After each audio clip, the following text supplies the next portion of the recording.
क्या सच में भारत की खोज हुई थी या फिर दुनिया को सिर्फ भारत तक पहुंचने का एक नया रास्ता मिला था? क्यों यूरोप के राजा अपनी दौलत और अपने नाविकों की जान एक अनजान समंदर में दांव पर लगा रहे थे?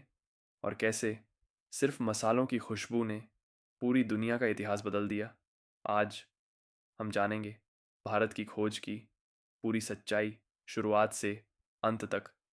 सबसे पहले एक सच्चाई जो शायद आपको चौंका दे। भारत कभी खोया हुआ देश नहीं था। जब यूरोप अंधकार युग में था, तब भारत ज्ञान, विज्ञान और व्यापार का केंद्र बन चुका था। यहीं सिंधु घाटी जैसी उन्नत सभ्यता पनपी।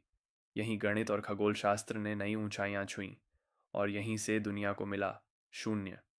सोचिए, भारत सिर्फ एक देश नहीं था, यह एक जीवित, विकसित होती हुई सभ्यता था।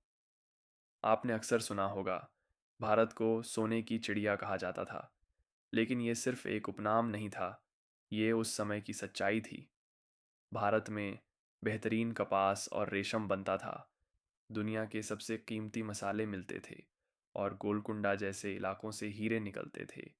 यहाँ का बाजार इतना समृद्ध था कि दूर दूर से व्यापारी सिर्फ व्यापार करने आते थे। इतना कि रोम के लोग तक कहते थे, भारत हमारी दौलत खींच ले जाता है। अब सवाल ये है, जब दुनिया भारत को जानती थी, तो फिर समस्या क्या थी? समस्या थी रास्ते की। भारत और यूरोप के बीच व्यापार होता था, लेकिन सीधा नहीं। यह एक लंबे और जटिल नेटवर्क से होकर गुजरता था, जिसे हम कहते हैं सिल्क रूट। कहीं ऊंटों के काफिले, तो कहीं समुद्री जहाज, लेकिन हर जगह एक चीज़ कॉमन थी, टैक्स और मुनाफा। हर पड़ाव पर कीमत बढ़ती जाती थी, और जब वही सामान यूरोप पहुंचता, तो वह बेहद महंगा हो चुका होता था।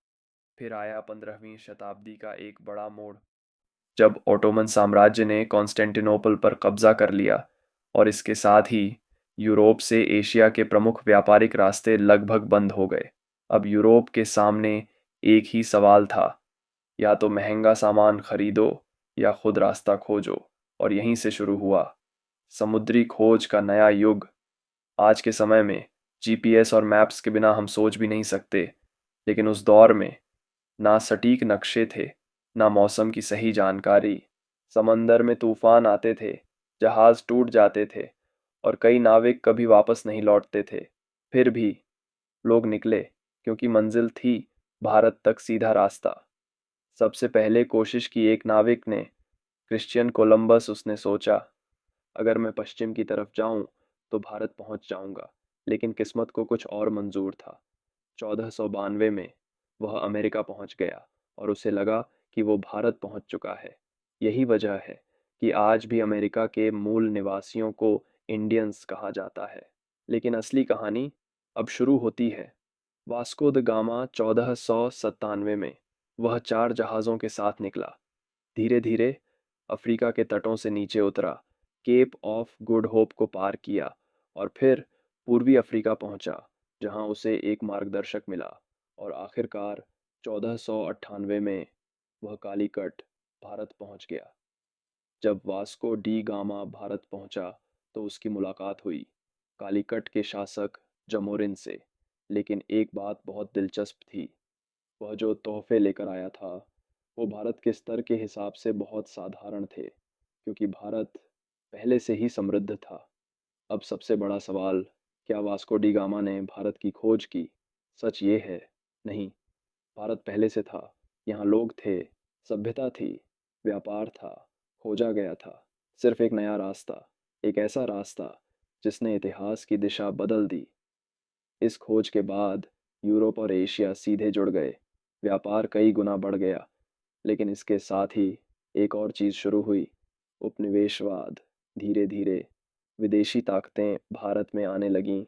पहले पुर्तगाल, फिर डच, फिर फ्रेंच, और आखिर में अंग्रेज़। ब्रिटिश ईस्ट इंडिया कंपनी एक व्यापार कंपनी के रूप में आई, लेकिन धीरे धीरे इसने भारत की राजनीति, अर्थव्यवस्था और शासन पर कब्जा कर लिया।